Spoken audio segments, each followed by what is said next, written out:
أعوذ بالله من الشيطان الرجيم. بسم الله الرحمن الرحيم. الحمد لله والصلاة والسلام على رسول الله وعلى آله وصحبه ومن والاه. أما بعد يا لميتية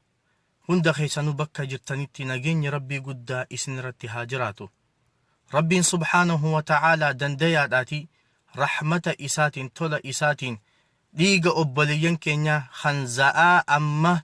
خيسا جرو خانا خيستي دنگلا آجرو ربين هاجربتو ديغا أمتا كل أمتا نجيان أمنتا إسا غجيسچوف به أمتا دوبا گرتي واتكالي هركاهن قبنه خان دوبا گرتي نجيان أمنتي إسا غجيسچا خان لبون إسا دوبا گرتي سببان تكان علتي بهاجرتوف ربين سبحانه وتعالى إسانيف هادرمتو جتشاتين يا لميتية نمني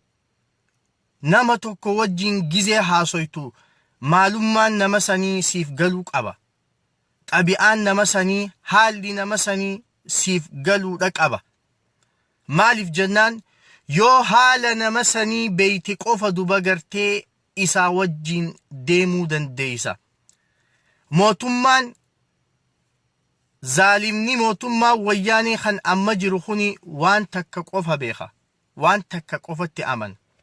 وهما دوباقرتي دبلوماسي جااني في وان تكا اللي وانا كنا هندقو واني إني بيخو أفان قوي قوفا بيخا دوباقرتي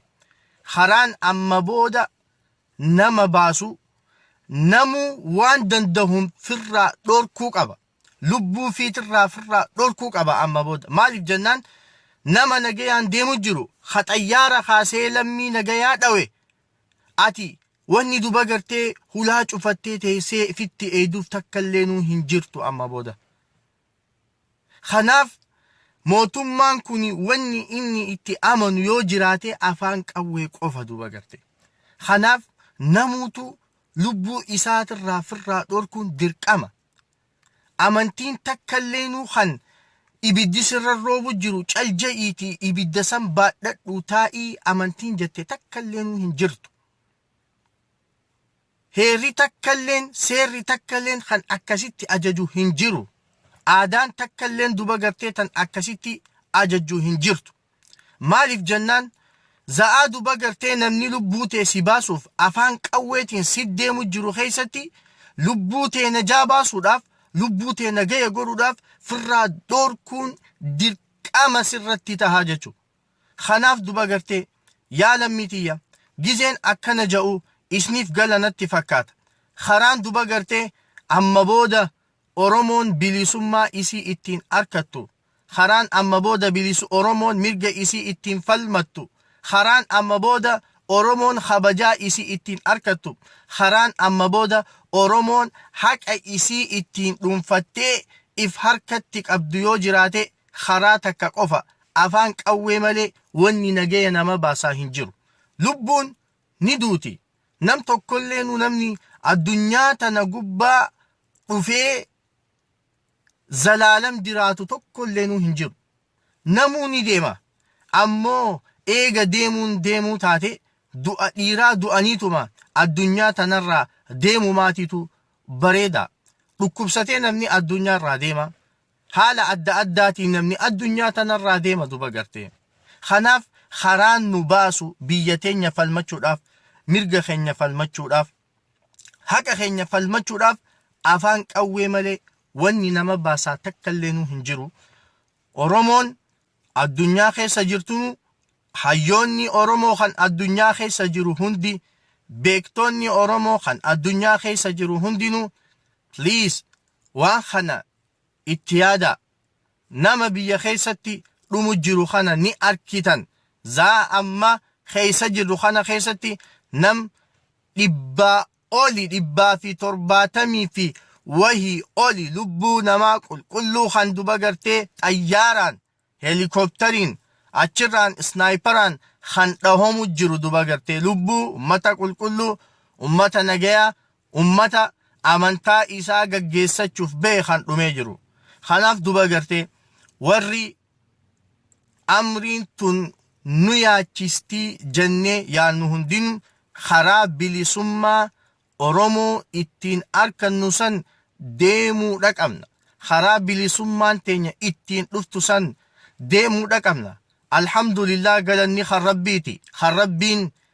lammii Oromoo hunda dammeessee if beeysise. Kan Rabbiin harka Oromoo hundaa yaada Oromoo hundaa takka godhe galanni kan isaati. Ammoo Rabbiin subhaanahu wa ta'ala nama si jeeysuu dhufe callisiitii taa'iitii fitti eegii hin jenne Rabbiin subhaanahu wa ta'ala. Kanaaf hayyoonni beektoonni warri duba gartee waa'ee kanaa keessatti muuxannoo qabdan lammii teenya haadha qabannu karaa duba gartee bilisummaa teenya ittiin arkannu kan dhugaasan haa deemnu. Wal sobuu dhiisnee taphachuu dhiisnee dubbii duba gartee wal afaan dhaabbachuu fi waan hin taane irratti za'aa walitti balleessuu dhiisnee teenya rakkoo ifii qabnuu fi waan adda addaatii fi shu'uuna namaa hunda gaafa duba gartee lubbuun nama biyya keessatti dhumaa jirte nagaya argatte gaafa barataan rakkoo takkaan alatti nagayaan mana isaatii bahee baratee nagayaan mana isaatitti galuu jalqabe gaafa haati teenya obboleettiin teenya nagayaan mana isiitii baatee magaalaa dheeyxee gabaa dheeyxee osoo waa takkan sodaanne bitattee galuu jalqabde gaafa qabaataan Oromoo akka fedhetti Oromiyaa keessatti qabeenya isaa akka fedhe gurguree akka fedhetti gaafa bitachuu dandehe gaafa abboottaan amantaa hundinuu akka amantaa isaaniititti kabajaa arkatanii duba gartee akka ofii fedhanitti dubbachuu dandahan biyya Oromiyaa san keessatti gaafas if booda deebinee rakkoo teenyaa fi waa'ee nama nu miidheetii fi waan adda addaa hunda walitti dubban. Amma duba gartee wanni harkaanu qaba lubbuun namaa tan biyya keessatti dhumaa jirtu tun nu haa yaachistu. Wallahi waanin irraa dubbadhee waanin dhiisu hin beeku ani even one Facebook gubbatti arkitu waan social media kana gubbatti arkitu sammuudha akka takka si godha garaadha si balleeysa maal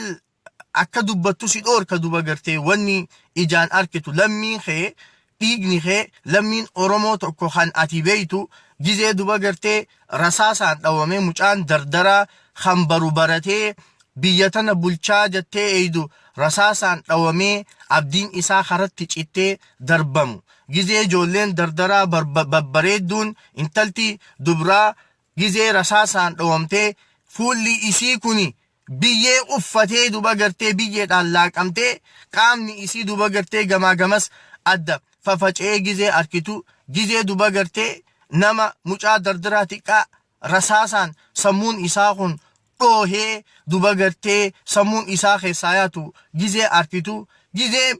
nama qoma keessa rasaasaan dhawamee duba gartee lafatti darbamee duba gartee qaamni isaa kun hundinuu dhukkee uffatee gizee arkitu maal akka dubbattuu fi maal akka dhiistu si wallaalchisa duba gartee maal akka jettuu fi maal akka yaaddullee duba gartee hin beeytu. Hedduu sammuu waan nama madeeysaati. Hedduu waan garaa nama balbalchaati. Hedduu duba gartee waan ciisa nama dhoorkaati. Waan duba gartee akkaataa namni itti bobbahee itti galu waan nama dhoowwaati. Kanaaf wanni godhuu dandeenyuun akka Alii Sufiyaanitti waan hin danda'u hunda lammii Oromootiif godhuuf niin tattaafadha hangaan danda'utti wanni niin godhuu danda'u rabbii kiyyatti booyuu qofa. Rabbii kiyya kadhachuu qofa. Rabbii kiyyatti booyee hanga Rabbiin subhaanahu wa ta'ala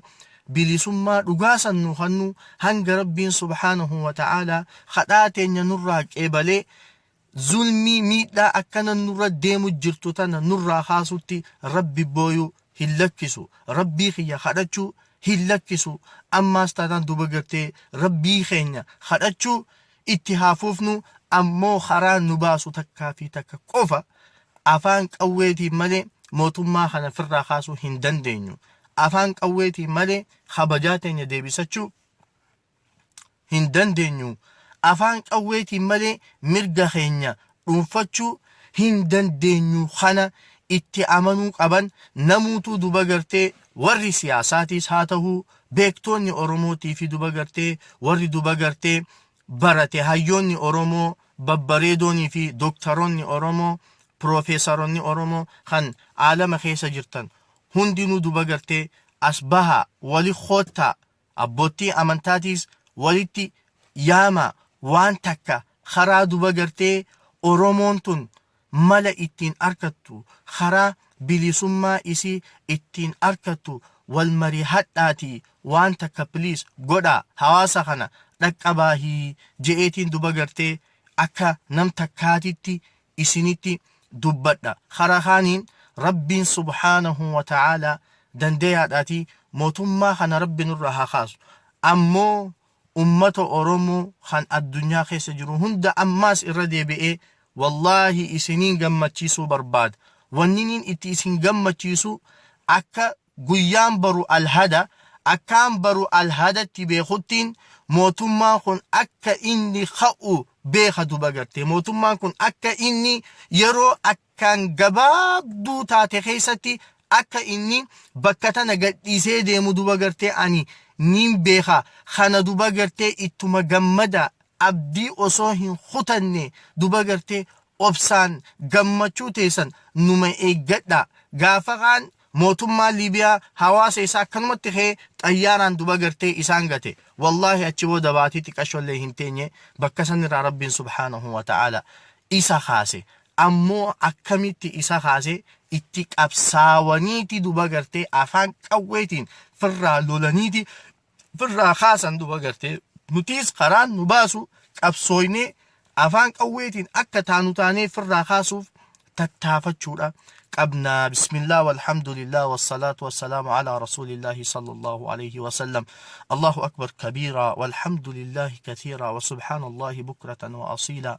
Allahumma ya qasira al-aqasira wa ya kasira al-akasira wa ya mudhalli al-jabadira adhilli al-zalimin al-mutasallitin ala riqab al-oromiyyin Allahumma adhilli al-zalimin al-mutasallitin ala riqab al-oromiyyin الذين يحاربون دينك يا أرحم الراحمين يا ربي موتما خنا يا ربي نرخاس يا ربي موتما ديغنا ما توت وبرخنا ديغا إساطوت يا ربي موتما لبنا ما بليس برخنا لبو إسا بليس يا ربي موتما قبيننا ما بربديس برخنا يا ربي إسا بربديس يا ربي موتما دوبغرتنا ما أدام فجاس برخنا يا ربي إسا أدى فجاس يا ربي موتما تا أمسنا مخوتي إسانا مخوتي أكنا itti bobbahee itti galuu nama dhorke kana yaa rabbi taa'umsa isa kuti ciisa isa kuti akka inni itti bobbahee itti galu yaa rabbi khiyya ni dandeessaati yaa rabbi isa dhorki yaa rabbi isaanuma wal afaan deebisi yaa rabbi isaanuma wal afaan deebisi yaa rabbi waan qabatanii fi waan isa wallaalchisi yaa rabbi mala isaanii hunda duraa facaasi yaada isaanii hunda yaa rabbi duraa bittinneesi yaa rabbi ni dandeessaati isaan hundaahu warra duba gartee shira kana taa'ee yaadu warra duba gartee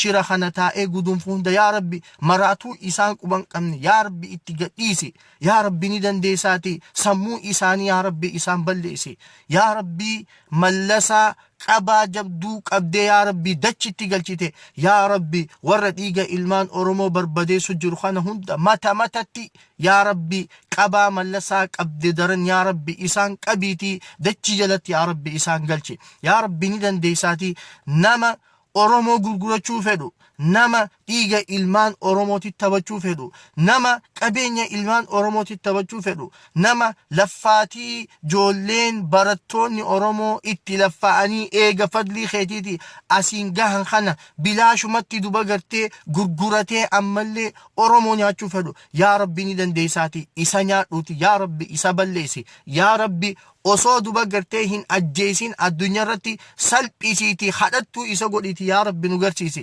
yaa rabbi salphisi hadhattuu fuula namaa deemtee saantiima hadhattuu godhiti yaa rabbi ija tanaan yaa rabbi ni dandeessaati yaa rabbi nu garsiisi yaa rabbi obboleeyyan keenya kan amma biyya keessatti dhiigni isaanii dhangala'aa jiruuf yaa rabbi dirmadhuuf yaa rabbi ummata duba gartee nagaya yaa rabbi ummata bilaashitti lubbuun isaa bahaa jirtu kanaaf yaa rabbi dirmadhu, yaa rabbi duba gartee kadhaa teenya nuuf awwaadhu, yaa rabbi kadhaa teenya nuuf awwaadhu, yaa rabbi kadhaa keenya nuuf awwaadhu, yaa rabbi yaa Allah kadhaa teenya nuuf awwaadhu. ربنا تقبل منا إنك أنت السميع العليم وتب علينا إنك أنت التواب الرحيم. وصلي اللهم وسلم وبارك على نبينا محمد وعلى آله وصحبه وسلم تسليما كثيرا.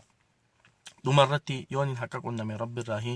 dogongorus nafsiyaatii fi shayxaan irraahi waan hin dubbadhe kana keessattis duba gartee waan dogongoraa waan sirrii hin taane yoon dubbadhe dhiifama naaf godha. Ni butame xiqqasho duba gartee na xuyxe wanni amma biyya keessatti deemu jirtu garmaleedha. Onnee nama deessite waan ta'eef narra hin ilaalina. Galatooma nagayaan naaf jiraadha.